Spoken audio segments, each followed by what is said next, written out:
Vesta 4 asteroid, main belt, Sol system, December 16th, 3115, 1 month later.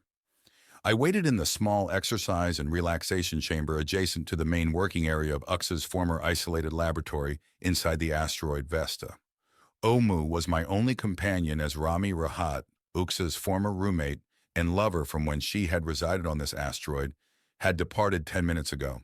He had been waiting with us for Ux's pending arrival, but had been suddenly called back to the asteroid's main shipyard complex to handle some unforeseen problem that had arisen. Ux had been due to arrive on Vesta just about now, but her long-range wormhole transfer had been delayed slightly while she finished a few last-minute tasks. At least I'd been notified of the delay before I could begin to worry. We now had smaller wormholes dedicated to only communications, which provided low-latency linkages across the far-flung inhabited areas of the solar system. This meant that Vesta was now able to access the data nets of Mars and Earth without the light speed-imposed delays of the old radio or microwave relays. While I waited, I kept myself from fretting by utilizing the room's microgravity exercise equipment, doing tethered sit-ups and squats. The elastic tethers were needed as the surface gravity on Vesta was only 3% of Earth's, and also far less than that of the Moon, which I had left only a few hours ago. I was familiar with this type of equipment and was able to get a good workout. As I exercised, I let my mind wander. Mostly, I mulled over the recent accomplishments of the project I'd left behind on the Moon. It had been a busy 3 weeks on the Farside Station after I'd returned from my vacation on Earth. The ongoing work to develop the advanced weaponry needed for our eventual attack on the enemy Ark was proceeding at full speed, and I'd been put to work doing what I did best, which had been penetrating the bureaucracy. Mainly, my duties had involved finding ways to balance conservative safety with the need for rapid progress as demanded by the war effort. For example, due to the constraints of wormhole technology, every milligram of mass sent through a wormhole had a correlating high-energy transmission cost. This cost was orders of magnitude higher if the wormhole terminus needed to be accelerated to fractions of the speed of light needed to match the velocity of the approaching enemy Ark ship. So if we wanted to place bombs or even just small probes stationary to the enemy Ark, it would greatly help our energy situation if those bombs or probes were as low mass as possible.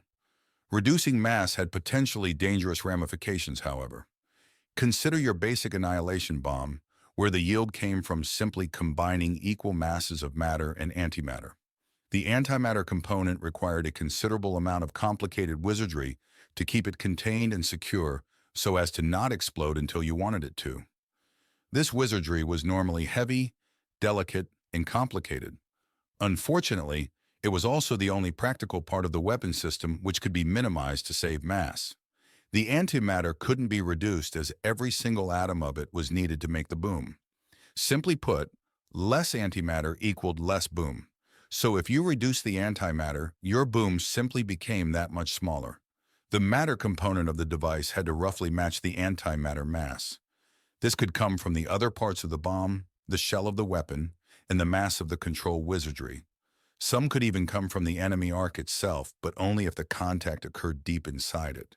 So the only practical way to minimize the mass of a matter-antimatter bomb was to minimize the mass of the containment wizardry.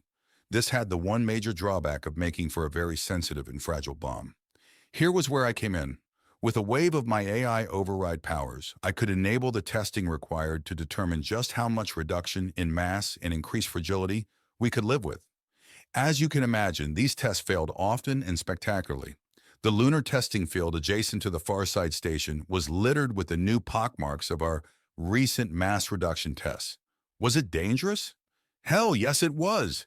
Despite using robots and remotes for as many of the hazardous tests as we could, there were still times when the unforeseen happened. Did anyone die? Sadly, sometimes yes they did. I'd insisted that every human be fully recorded before each and every major test series and that all workers were volunteers. But still, we had losses and each loss weighed on my soul. Despite the dangers, we made progress. We now had working designs for storable, low-mass, compact antimatter warheads, with the smallest being about the size of an old basketball. Inside this peewee bomb was about 1 kilogram of frozen antihydrogen, which when combined with normal matter would make a bang of around 40 megatons of old-style trinitrotoluene, or TNT. We could have made it much smaller in physical size if we had not used hydrogen ice. But for what the lightest element lacked in compactness, it made up for by its low mass and ease of manufacture. And when we needed to send them many light years away through our wormholes, low mass was all that mattered. We had other weapons in the works, and thankfully, most were less risky to handle than antimatter. The simplest weapon was a compact spike of tungsten.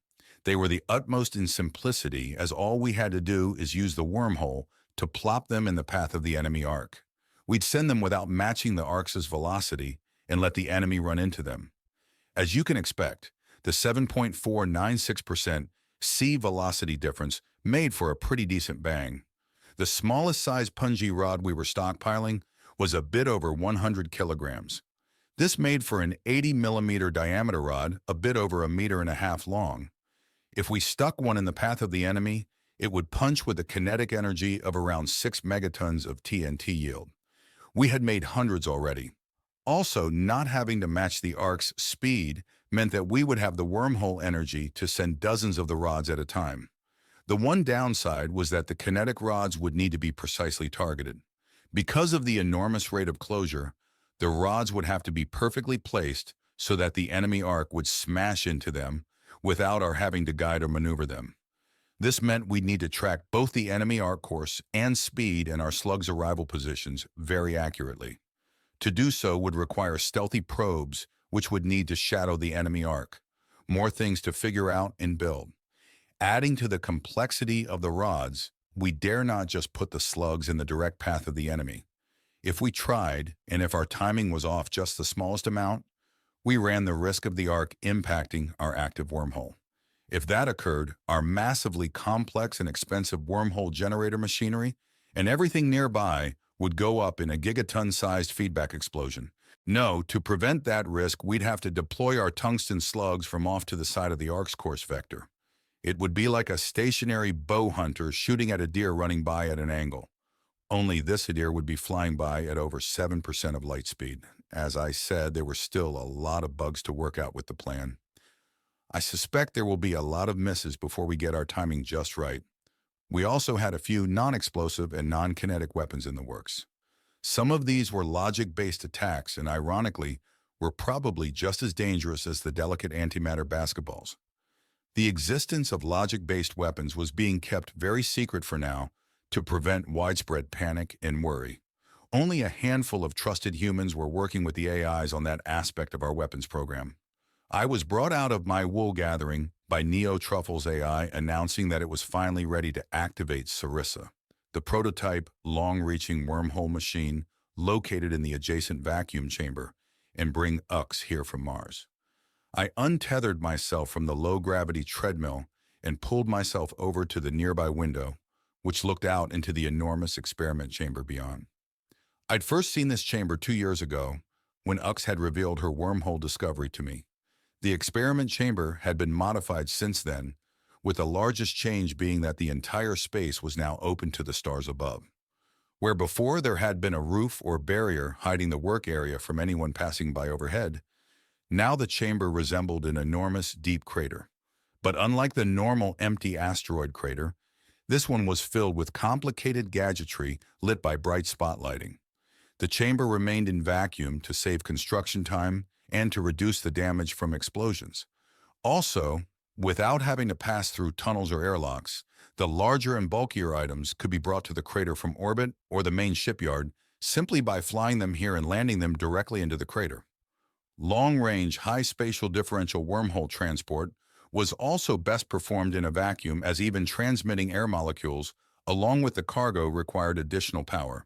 So for all the reasons given, the Sarissa prototype remained in a vacuum environment. Omu joined me at the window as we watched the huge, complicated wormhole gadget becoming active. The bulky torus-shaped device slowly gimbaled around to align its main transfer vector with that of the target's spatial vector back in orbit around Mars. A long mobile manipulator arm unfolded itself from the chamber's perimeter and positioned its catching grapple near the discharge point of the wormhole. I noted there was a redundant safety net behind the grabber head.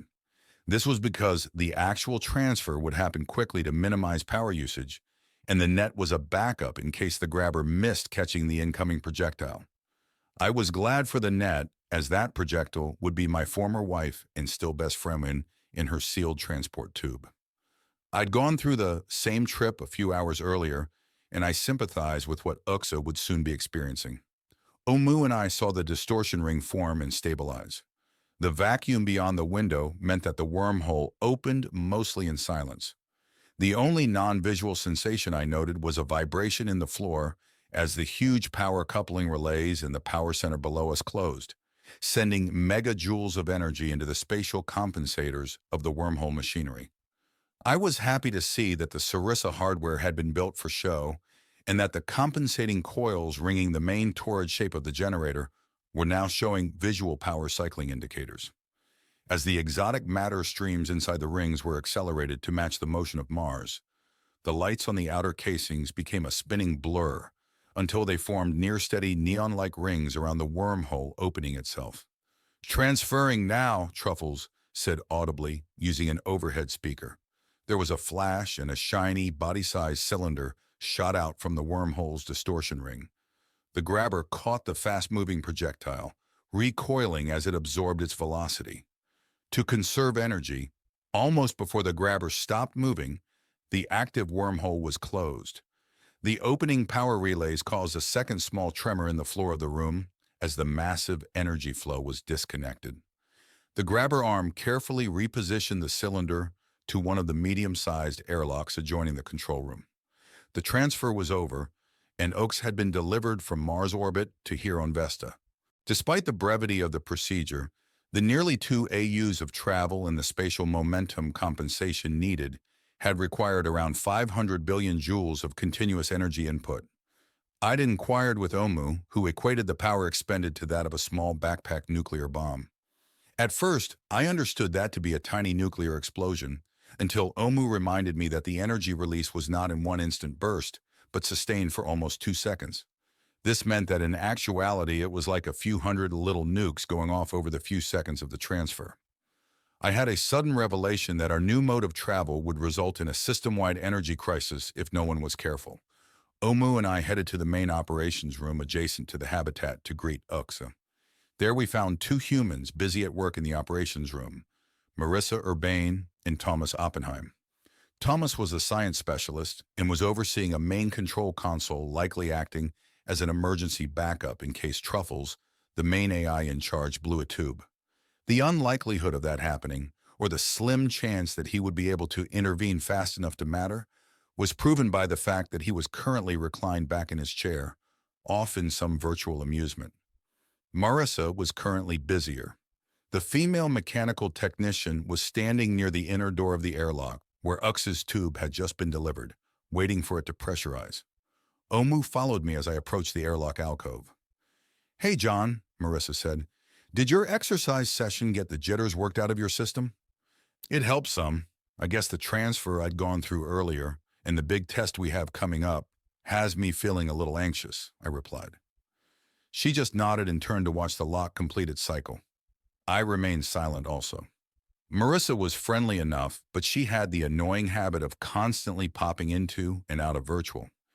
It was not that she was addicted to being online as much as that she was an extremely busy technician and was needed elsewhere. I had checked her access registry and learned that while she was here assisting with our arrival and the pending test, she was also overseeing a crew of welding bots back at the main shipyard. She wore overlay goggles and I suspected had data feeds running almost constantly requiring her attention and oversight.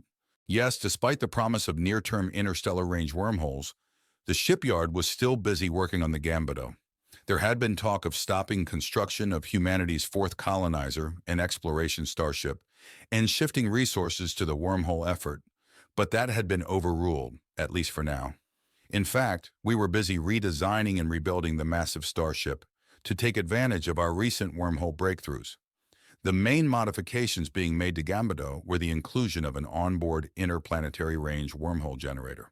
This meant that if and when Gambito reached its destination star, the ship would not have to rely on dropships to shuttle equipment to and from any planetary surface. This would reduce the mass of the vessel while saving time once it arrived at its destination. The airlock's pressure indicator illuminated, and Marissa began opening the big hatch cover. Soon, a metallic sealed transport cylinder was revealed lying on its side on the floor of the lock. To save mass, the compact cylinder had no windows, and again I winced in sympathy, thinking of Orcs sealed inside the tiny capsule. Omu and Marissa reached into the lock and pulled the tube out into the operations room. "Get me out of here!" I heard the faint, tinny-sounding voice of Orcs yelling through the thin metal shell. Marissa grabbed a power wrench and attacked the fasteners holding the lid on the simple cylinder. Omu assisted by stabilizing the tube in Vesta's microgravity, by straddling the cylinder, and using her magnetic foot pads to hold it secure to the floor. The top-mounted cap finally released with a small puff of equalizing air pressure, and Marissa set it aside. Orcs kicked off the bottom of the tube and shot out of the top like a cork from a bottle. I made the mistake of laughing as she barely managed to catch herself before ramming her head into the bulkhead like a little female-shaped torpedo. I stopped chuckling when she quickly flipped herself upright, using the bulkhead's hand grabs, and stood there glaring at me. She gave a visible shudder and quickly composed herself. "I hate these new lightweight cans you can't see out of," she said. "Thank God we only have to be sealed inside for a few minutes." Orcs looked much as she did when I had seen her last. She still had the smaller, low-gravity shell with the strange, oversized cranium. Her shell's abnormal head was even more noticeable now, as most of it was shaved bare to allow easy access to the many data ports. What hair remained was cropped short and dyed a sapphire blue. It was quite a look, but as this was my friend and former spouse, I kept any negatives about her appearance to myself. I smiled and pushed myself over to her to give her a big welcoming hug. I felt her still shivering slightly in my arms. She calmed as she hugged me back and we shared a quick kiss. When we broke apart, she inspected me and gave me an approving smile. "I've missed you too, John." Omu and Marissa replaced the lid on the transfer tube and stowed it in a rack with many other similar cylinders. Orcs and I remained close and held hands as we watched them work. When they had finished, I introduced Orcs to Marissa and Tomas. She shook each of their hands and then gave Omu a hug. "It's been a while, Omu. Even though he promised he'd visit, you haven't managed to get your master to come to Mars to visit," she said while giving me a look. "Yes, I am happy to see you again, Orcs.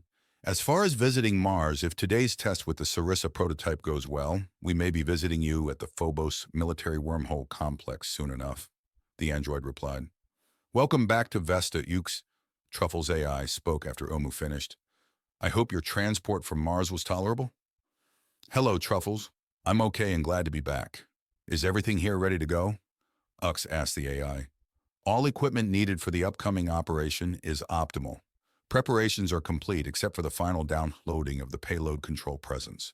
The asteroid's primary power storage units are currently charging and will reach maximum capacity in 112 minutes.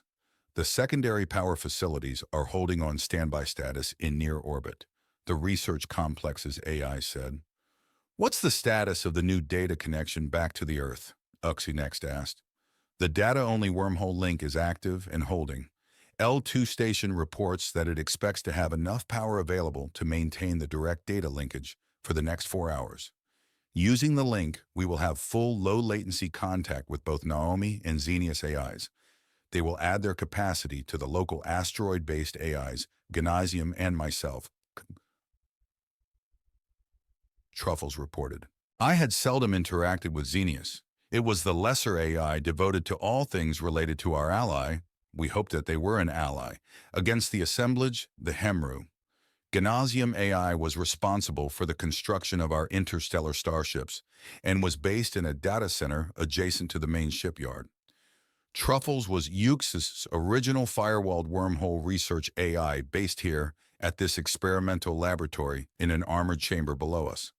Now that the wormhole tech was no longer secret, the firewalls had been opened, and the AI was able to link with the rest of its peers. The AI was heavily involved with the Far Reach project, both here and on Mars, and had been the driver behind the construction of the Sarissa hardware located in the adjacent vacuum chamber. Naomi was Naomi. It was nice to now remain in contact with my old companion while traveling deeper into the solar system and away from its main processors back on the Earth.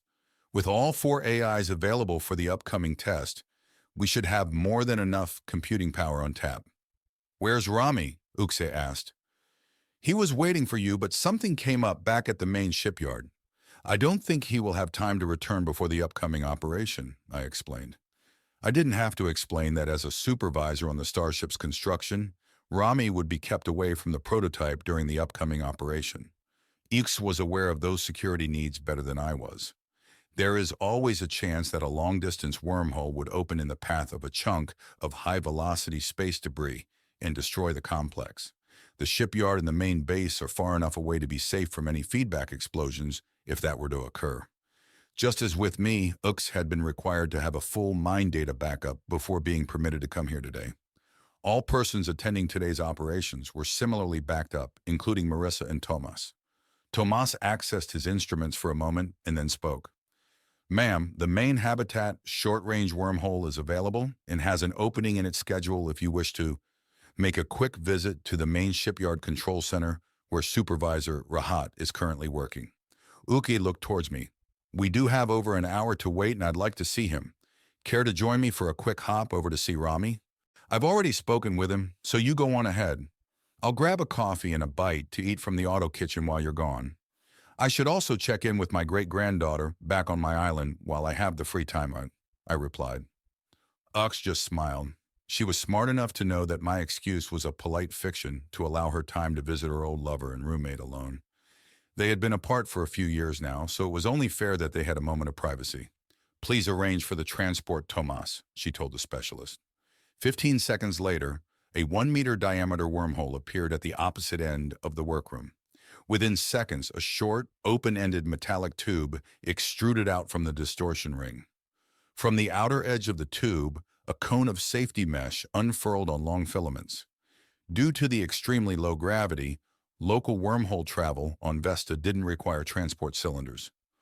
"I'll be back in an hour or so," Ukse said as she launched herself towards the floating safety netting and reached the handholds lining the inner surface of the narrow tube. I watched amazed as she pulled herself inside and was gone. 10 seconds later, the netting in the tube retracted into the distortion ring, and with a quiet pop, the local wormhole was gone. "That sure beats riding that old cramped train back to the center of the asteroid," I said, mostly to myself. The others heard and nodded their agreement. 10 minutes later, Omu joined me at the break room area while I sipped a bulb of coffee. I was going to skip eating, but that plan changed when Omu withdrew fresh chocolate chip cookies from the food maker. I pulled 2 off the stick tray before the android carried the rest to Marissa and Tomas. As I munched on the warm treat, I sat entwined in a low-G body cradle near the exterior window and watched vacuum-capable mobile units crawl around the Sarissa wormhole generator machinery, inspecting and readying it for its upcoming first real mission. Omu returned but remained silent as we watched the ongoing work. Although this was normal for the android, I suspected the silence this time was for other reasons. "If you are worried about the upcoming mission, Omu, you know that we can send another presence along with the probe. Xenius AI has prepared its own sub-presence to control the probe," I said quietly. "No, John, I agree with Naomi that it should be a copy of my presence that is sent. My logical processes have already been optimized for operations in a hardware-limited environment. My presence also has the advantage of fully integrated Hemru override algorithms," the android replied. "But you've already died once to a Hemru device," I said, referring to the accident which occurred centuries ago in the hidden Hemru bunker in Sri Lanka. "Are you sure you want to risk a copy to that happening again?" "Nothing is certain regarding our pending contact with the Hemru probe, John. However, having it self-destruct during our contact has a very low probability of occurring. Regardless, I only risk a copy of my presence. I have already accepted the copy's loss, regardless." "What do you mean?" I asked. "No matter the outcome of the contact with the Hemru probe, the physical probe containing the copy of my presence will not be physically returning. Thus, the copy will remain aboard and be lost to the vastness of space for all time, regardless of whether or not the Hemru probe self-destructs." "Oh," I said soberly. I hadn't thought of that until Omu brought it up. Due to the high power required for today's mission, we would not have enough energy reserves to bring our physical probe back home. Oh, I'm sure we could wait a few days or weeks until we stored enough energy, but there was really no point in doing so. We would remain in intermittent contact with the probe during and after its mission by using a smaller, data-only wormhole link.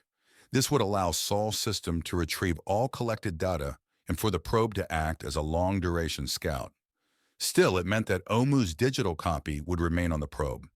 In effect, the android was correct in that it would be consigning a part of itself to a likely eternal drift through space. My attention returned to the activities in the large crater as a new device was readied. It was a 10-meter-long launching tube. The large gun barrel-like device would be used to inject 3 smaller scout probes and our final larger contact probe into the wormhole. The launcher was mounted on the end of a long, telescoping boom, which resembled an old construction crane. I laughed at a sudden thought. Omu looked away from the window to wonder at my outburst. "Sorry, my friend. I just had a weird thought of a man being shot out of a circus cannon," I said after controlling myself. "The great Omudini?" the android asked. "Or maybe Omuzeli, the queen of the flying trapeze?" I snorted. "Maybe we should stick with just Omu. Or maybe Omu 2, as it will be a copy." After I finished my coffee, I held to the promise I'd made to Ux and made 2 virtual calls back home. The first was to Serenity back on heels in the sand. I wanted to both check in and see how things were going, and also to warn her that I'd be coming back to the island for another short vacation after the conclusion of the mission here. I planned to invite Ux along, but whether she would join me would depend upon her schedule. My second virtual communication was with Hannah. I knew, given the current time in Old Utah, that she was probably sleeping, but she had been adamant about being kept abreast of any major news regarding our progress with wormhole technology. She took my call, and I quickly brought her up to date regarding today's mission with the Sarissa prototype. She was pleased to hear the news and wanted an estimate on how our attack plans were coming along. I was still unable to give her a firm timetable on that, including if she would be allowed to participate. She said she understood, but was still going to remain living in her combat shell for the time being in case an attack opportunity arose. After I terminated the call, I sat and considered whether I really wanted to hold to my promise to include her. The logistics would be costly, but in the end, I decided to keep my word as a point of honor. We'd deal with the logistics when the time came. 20 minutes before the scheduled start time of the mission, Naomi joined in and said that it was time for Omu to go prepare the probe. We made our way back to the main control center room just in time to witness the small interasteroid wormhole spit Ux out. Omu caught her before she drifted to the floor and got her stabilized and standing on her feet. She had slightly ruffled hair and a glow about her that made me smirk. She noticed my expression. "Forget that idea, John. Rami and I just talked. I had to hustle to get in the transport queue as a bunch of people were requesting to use it to get to their battery-powered shelters." I chose to believe her. "How are Rami and the ship coming along?" I asked, still smiling. "He's doing well. He's been busy with the Starship, but the modifications are ahead of schedule. Gambado will be ready to launch in less than a decade unless we need to raid its positron fuel cells for the war effort again." I didn't have to consult with the AIs to know that our first priority remained the pending attack on the assemblage. The Ark was still far enough away that we could afford to delay launching Gambado for another decade or 2. We still planned to send her off to Groombridge as a hedge against the possibility of our defeat by the assemblage. If we ended up defeating that enemy before the ship was launched, we'd have to reevaluate the entire Starship effort. Maybe some other use could be found for the specialized hardware, or maybe it would be sent to a closer star better suited for colonization. That decision was still far down the road, though, and I had little direct interest, regardless. While I had been making my calls back to the inner system, a new technician had arrived in the control room to assist Marissa and Tomas. This new person looked to be female and was currently busy helping Marissa near the large open airlock chamber where the payload for today's mission was being prepared. Ux and I followed Omu as we joined them. When the new person turned towards us as we approached, I realized that I knew her. Her name was Sova Deduch, and she was a tall, 30-something space technician who had accompanied me on a high-G torch ship when I'd first come to Vesta 2 years earlier. "Hello, Sova. How have you been?" I asked as I offered her my hand. She stretched her lanky, low-gravity altered shell forward and returned my handshake. I'm good, Jon. I'm surprised and pleased that you remember me. I don't think you can ever forget someone with whom you've shared nearly a week of high-thrust travel in a cramped torch ship. I assume you've remained here on Vesta since the last time we met? I asked. Yeah, I've been busy on Gambado's refit. I could use a vacation, but I'm not desperate enough to take a slow boat back quite yet.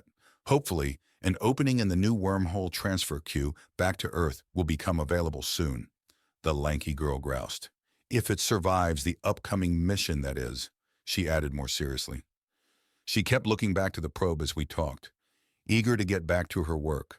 We should catch up after today's mission, but if we don't, and if you're serious about needing another vacation, I've begun hosting guests on my tropical island. Look me up if the jump queue opens up and you end up on Earth. I can arrange a place for you if you like, I offered. I just might do that, Jon, she replied. She started to turn away when suddenly she looked back in surprise. Say, I heard from my twice-great-grandma Hannah that you two have visited recently. That's right. Sova was of Hanna Vinitsia's line. I was embarrassed that I'd forgotten to tell Hannah that I had shared a week-long rocket ride to Vesta with her descendant back when I had stayed with her in Utah. Yeah, I spent a few days with her at her isolation lodge. Later, we were both active in persuading humanity to vote to pursue attacking the assemblage. It was nice to reconnect with her. Do you two speak often? I asked. With the wormhole data linkage open periodically, I try to every week or so.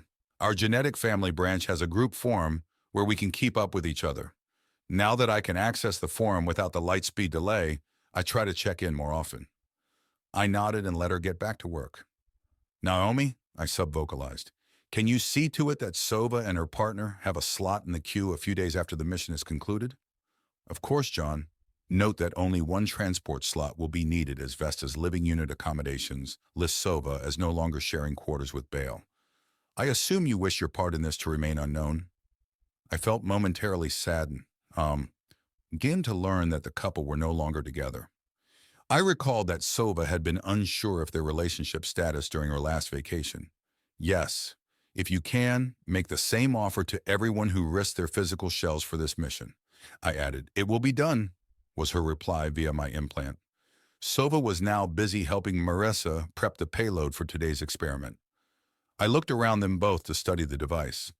The long, man-sized robot probe looked sinister and almost organic. It had a matte black exterior, and its shape resembled a squid, or possibly a long-legged spider. One end of the probe, the head end, was a 1-meter diameter spherical housing that clearly contained the power, control, and space propulsion units. Centered on this spherical shell was a series of small maneuvering thrusters circling a larger ion impulse motor. Dangling symmetrically from this head were 9 long, multifunction segmented arms. 3 were similar and were clearly strong grasping arms, as each had contact pads and grippers on their extremities. The other 6 arms were specialized and each was unique. I could see drills, energy projectors, electron arc emitters, optical and other sensors, and other items I didn't recognize attached to the ends of the various arms. A closer inspection revealed that there was one splash of color in the otherwise matte black EM-absorbing coating.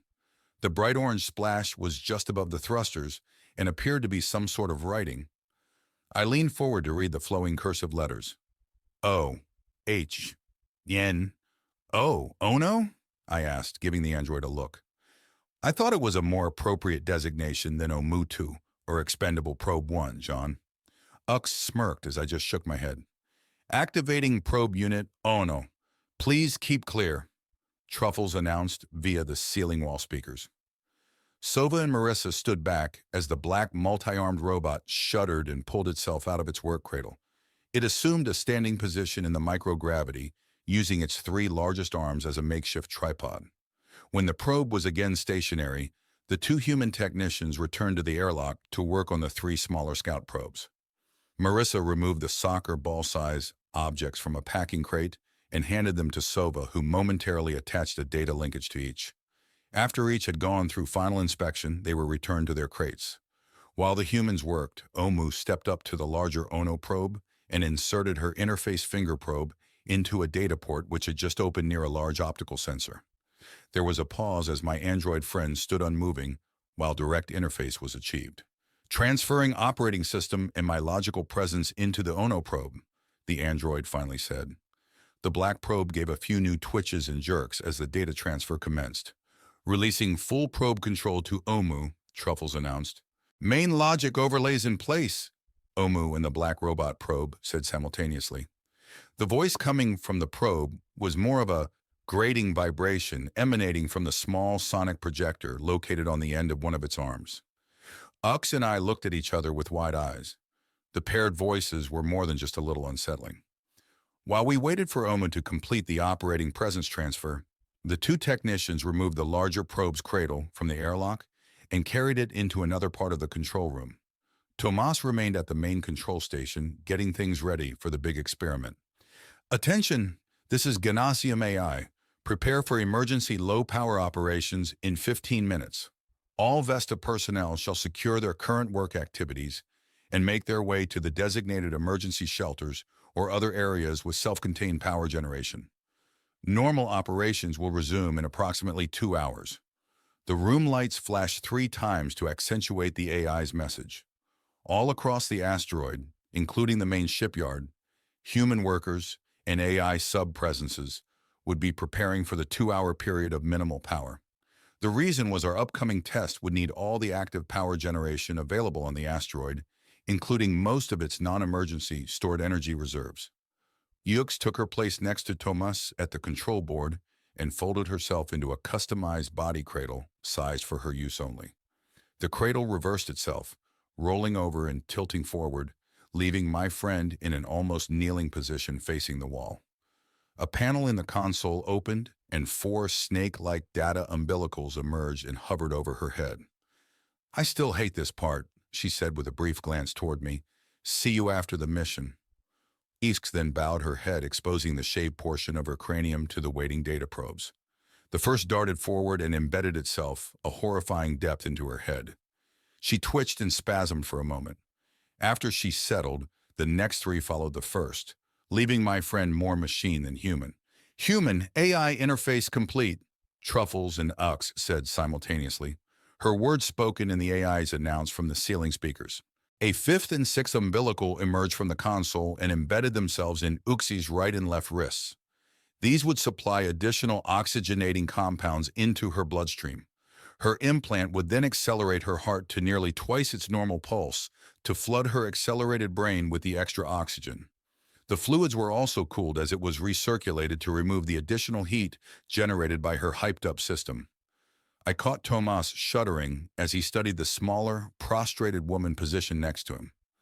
I couldn't help but speculate that he would never have the courage to undergo the same hybrid modifications which my ex-wife had subjected to herself. My sense of pride at my longtime genius friend swelled, and I felt the urge to better myself just from witnessing her commitment. Now physically coupled to the resident wormhole AI, Ux would directly oversee the next phases of the mission. I would be watching in partial virtual after we sent the probe off, but for now I wanted to catch the preparations with my own eyes as they happened. Marissa and Sova returned to the airlock area of the control room and began helping each other into full pressure suits. I went to assist them in attaching the self-contained air renewal backpacks and then stood back as they double-checked each other's seals and connections.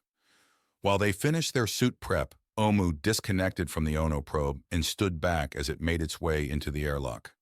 The now suited women joined the black probe, and I wished them all luck and closed the hatch.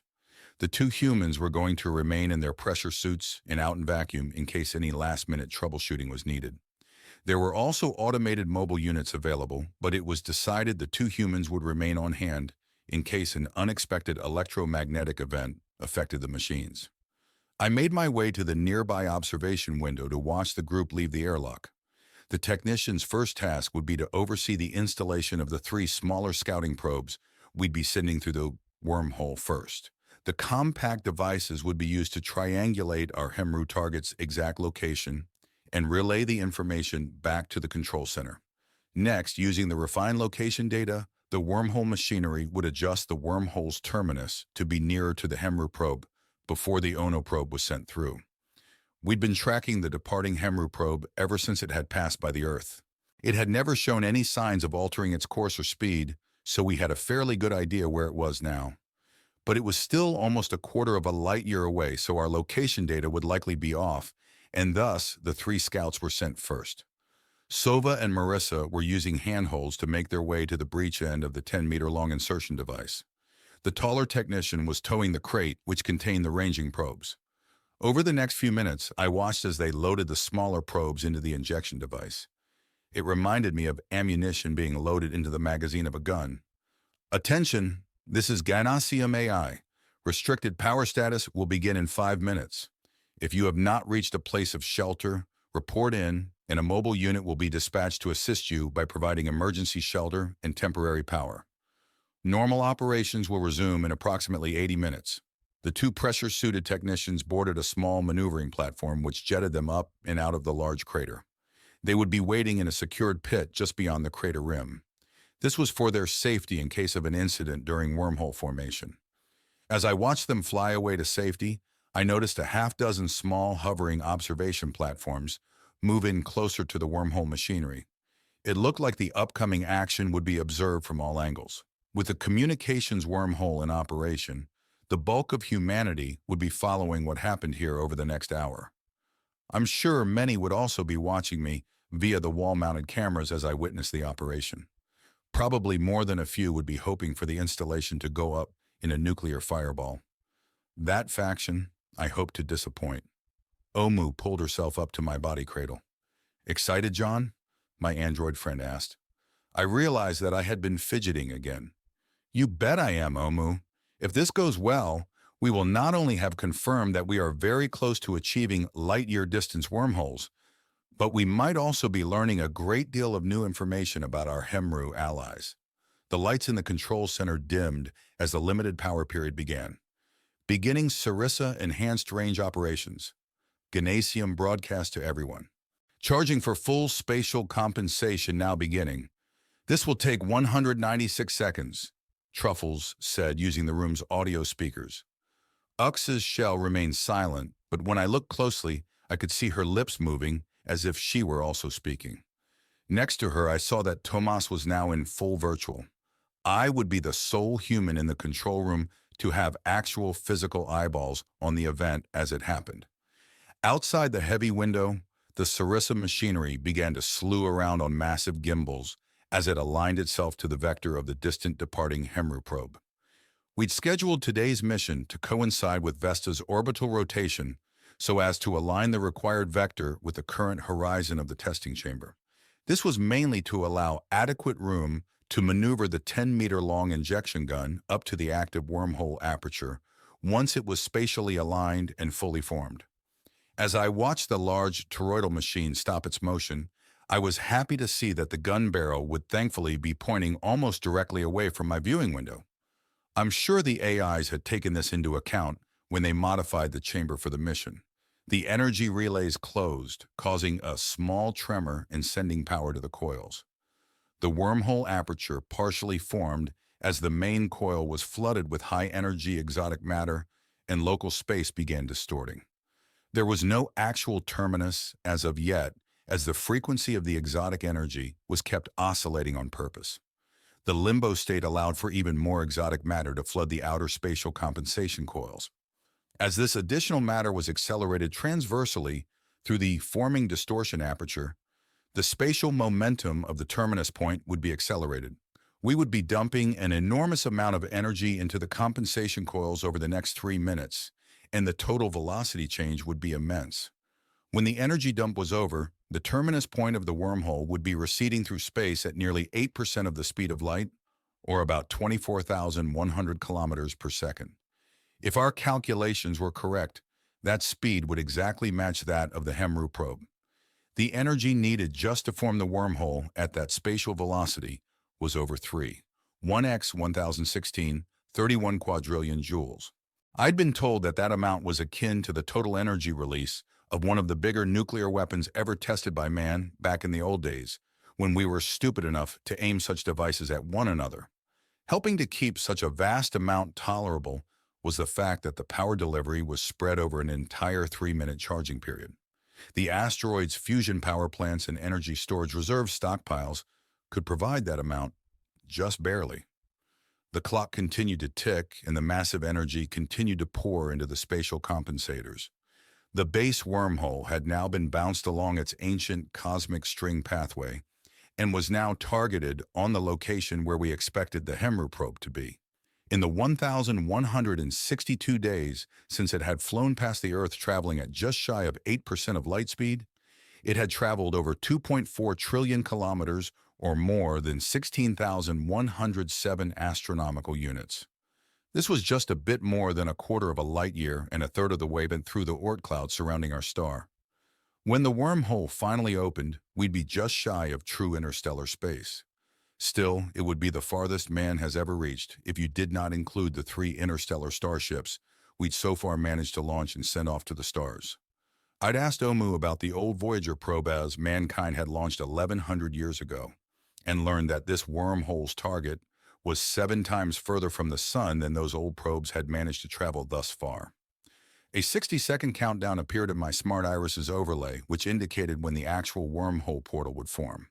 I felt the body cradle I was attached to vibrate again and saw that large blast shutters were beginning to cover the other viewing windows adjacent to either side of me. I was about to ask Omu about the window in front of me when I noticed a thick slab of crystal raising into place. The AIs had been made aware of my wish to observe with my own eyes and had prepared additional safety measures. I smiled as I remembered the discussion I'd had with Naomi 2 days ago when I'd expressed my intentions to attend today's events in person. Naomi had freely expressed all the reasons why my request was a bad idea. It took a direct verbal order commanding the AI's compliance before it backed down and agreed to transport me here. It did demand one concession, which was that I undergo an immediate mind data scan. I could only imagine the rows of medical creches filled with my clones kept waiting and ready aboard Naomi's huge submarine Corencia.